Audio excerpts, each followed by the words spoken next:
Née au cœur des Alpes en 1817, de la passion d'une famille de montagnards, la filature Arpin porte depuis 8 générations la tradition du tissu de montagne, si réputé dans la Tarentaise. La filature, située à Cey-Saint-Bernard, à proximité de Bourg-Saint-Maurice en Savoie, produit en particulier un drap de laine qui défie le temps. Un tissu aux caractéristiques idéales, isotherme, imperméable et très résistant, précurseur et inspirateur des tissus modernes. Le colporteur et guide Pierre Blanc, surnommé le pape de Bonneval, fut le premier ambassadeur de ce drap et le diffusa si bien qu'on le connaît aujourd'hui dans toutes les Alpes sous le nom de drap de Bonneval. La fabrication du drap de Bonneval original est immuable depuis près de 200 ans.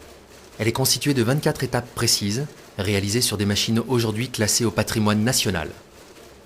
Ces étapes commencent par la préparation de la laine, avec la réception, la première pesée et le triage à la main, avant lavage de la laine des moutons d'alpage, seuls capables de garantir les attentes de qualité. La laine arrive brute, en suin, par balles de 10 à 200 kg, les curons, apportés directement par les bergers des alentours. Elle est passée au petit batteur, avant d'être débarrassée de ses salissures par immersion et brassage dans un bain d'eau du Versoyen, le torrent voisin. Elle est rincée avant d'être montée dans le galetas, grenier ventilé typique de la région. Ici, la laine est étalée, aérée à la fourche quotidiennement pour permettre un séchage naturel, seul respectueux de la fibre. Une opération qui dure de 2 à 10 jours, suivant la saison et le vent. La laine est répartie suivant les 3 coloris naturels du drap de Bonneval, écrue, burrelle et gris chiné, puis elle est à nouveau pesée.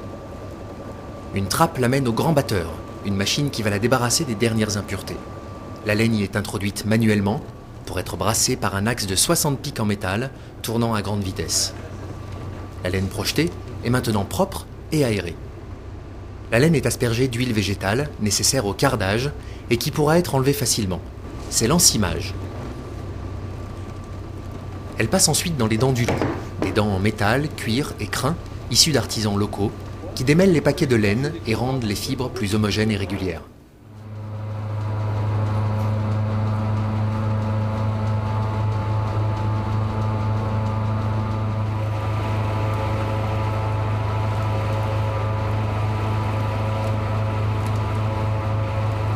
Puis débute à proprement parler la fabrication du fil lors du cardage, une opération qui a pour but d'étirer les fibres de la laine et de les rendre parallèles.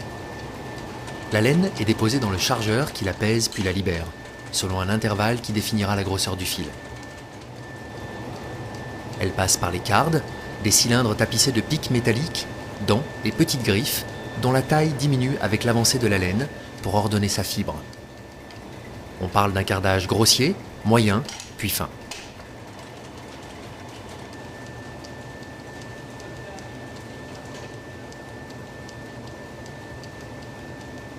Un voile de laine léger et régulier est ainsi constitué.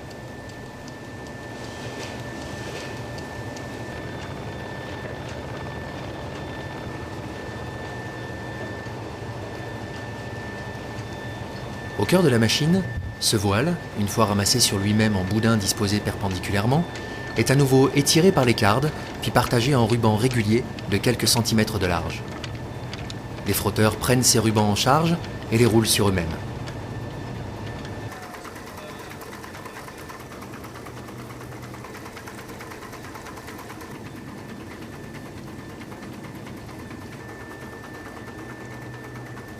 Le fil obtenu est alors régulier. Mais encore fragile, on doit lui donner de la torsion pour le rendre solide.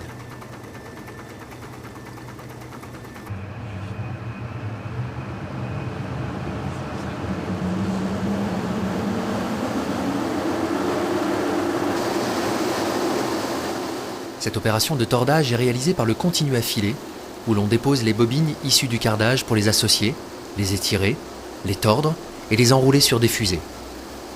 C'est à cette étape que l'on différencie le fil de chaîne et le fil de trame. C'est près d'1 kilomètre de fil qui s'enroule sur chaque fusée.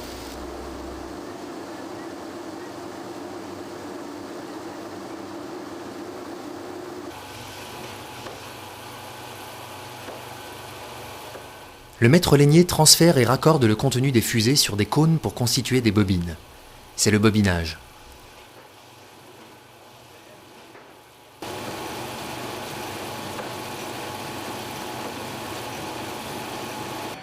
Ces bobines sont placées sur le cantre dont la disposition déterminera en partie le motif. Ces fils sont enroulés autour de l'ourdissoir et coupés.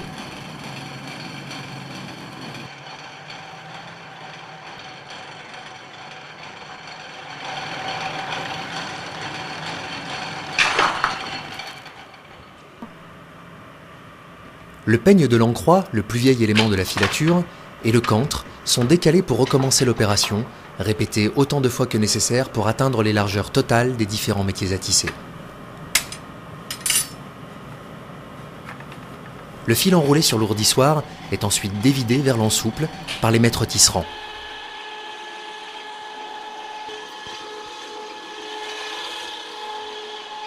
Le tissage ne commencera qu'une fois le nouage réalisé.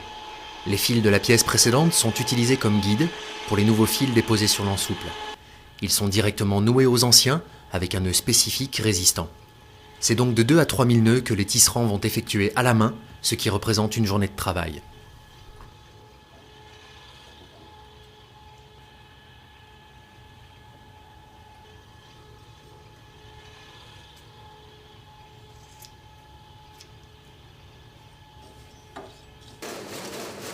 Puis vient l'étape du tissage sur différents types de métiers à tisser. Le tisserand surveille en permanence la bonne exécution du travail. Son savoir-faire consiste aussi à réparer les fils en cas de rupture grâce à un nœud quasi invisible.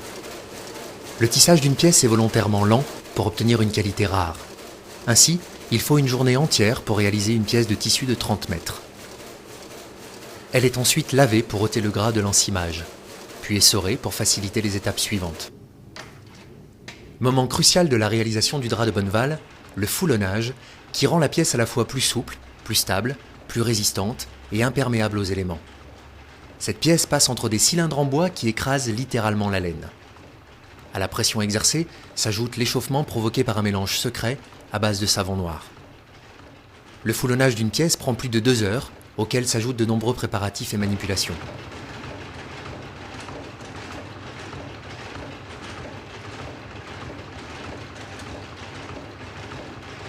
Les pièces sont séchées sur une rampe dans le jardin à l'extérieur de la filature si le temps le permet, ou dans un séchoir où l'air tiède est fourni par la combustion des déchets naturels de laine, de bois, de paille produits par la filature. Les pièces séchées sont introduites dans une calandre. Elles passent entre un cylindre et une cuvette chauffée à la vapeur pour éviter tout faux pli et mettre le tissu dans le droit fil.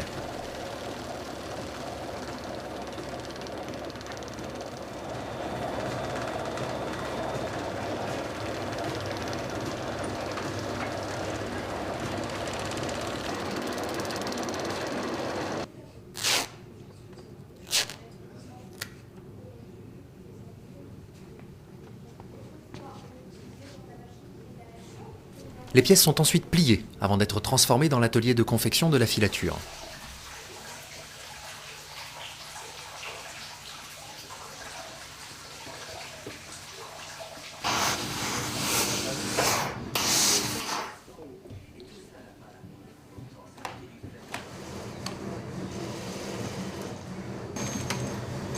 Preuve de ses qualités, le drap de Bonneval a été, et est toujours, utilisé par les amoureux de la montagne. Les fameux guides de Chamonix, Victor-Emmanuel de Savoie lors de son passage dans les Alpes, ou Paul-Émile Victor lors de ses expéditions au pôle. Aujourd'hui encore, le drap de Bonneval est apprécié pour son esthétique, unique, et est utilisé pour des réalisations qui exigent chaleur et résistance.